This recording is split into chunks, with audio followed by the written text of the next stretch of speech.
Welcome to Enlightenment with Colby Heard.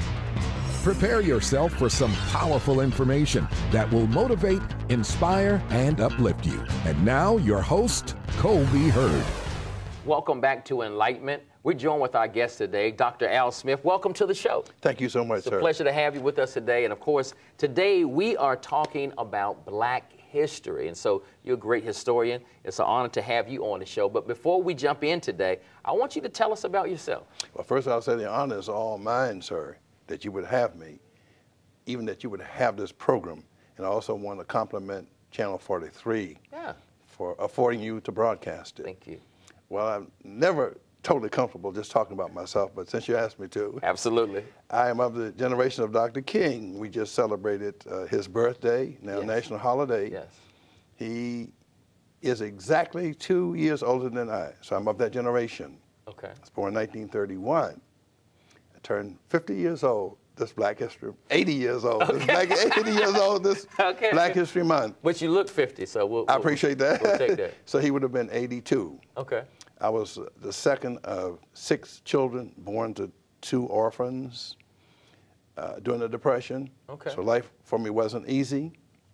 My father went to the 3rd grade, but blessedly he stressed education because he didn't have it. So I want you to share those moments. And you were talking about Dr. King being incarcerated during this time, during the marches and fighting for civil rights and equal opportunity.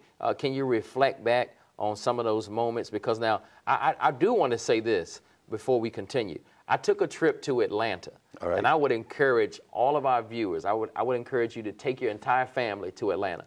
Dr. Smith took a trip to Atlanta at the Ebenezer Baptist Church. And this is a must-do for especially all African Americans. You have to do this. You have to do this for your family. You have to do this for your children. You have to do it for yourself. Take a tour to Atlanta and visit the church. This is the actual church that Dr. King... Ebenezer. Ebenezer, right. Yes. He ministered at. And you go into the church and you sit in and you hear the sermons that he ministered. I mean, it is so moving. Yes. And from there, you go out, and the new church is directly across the street. Right. Next door, there's the museum, the monuments, and a little bit down the road is the actual house. That's right. That he lived in. Well, I've been many times because right in back of that is a church to which my son belongs. I have a son who lives in Atlanta. Okay. So I've been many times. And speaking of the house in which he was born to a sort of middle-income family. Right. His mother finished Hampton Institute. His grandfathers were pastors. Wow. So he did not have to identify with the poor. Exactly. But he did. But he did. And this is one of the things that made him great. There are more African-American males and females incarcerated than there are in colleges. Where do we go from here with that? You see, with Boys Club, that's on prevention. Okay. My former junior partner is now Congressman Scott. Exactly. Always says, let's see what we're doing to prevent. They're going in there. How do we prevent? We have more in jail in this country than any country on earth. Yes. So something is wrong with the system. We know it's not fair. Exactly. We know a disproportionate number of Black people go to prison. Right.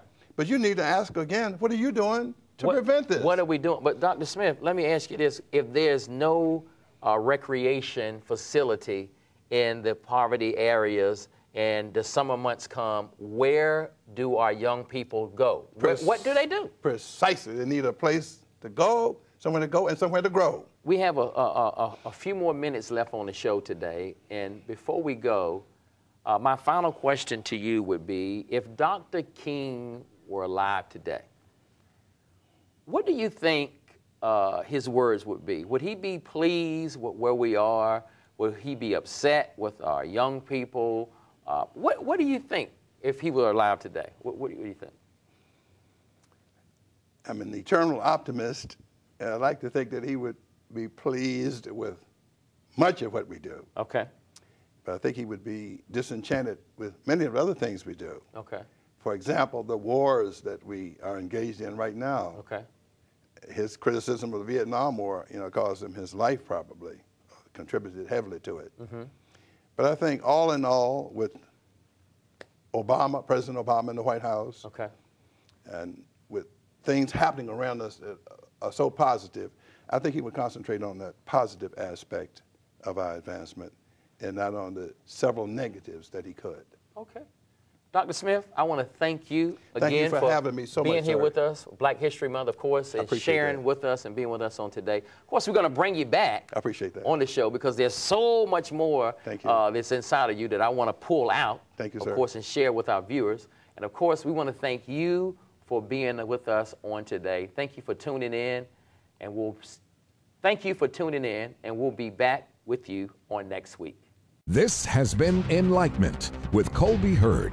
If you'd like to be a guest on the show, or if you have church or community news, email enlightenmentwithcolbyheard@gmail.com. Until next week, be blessed.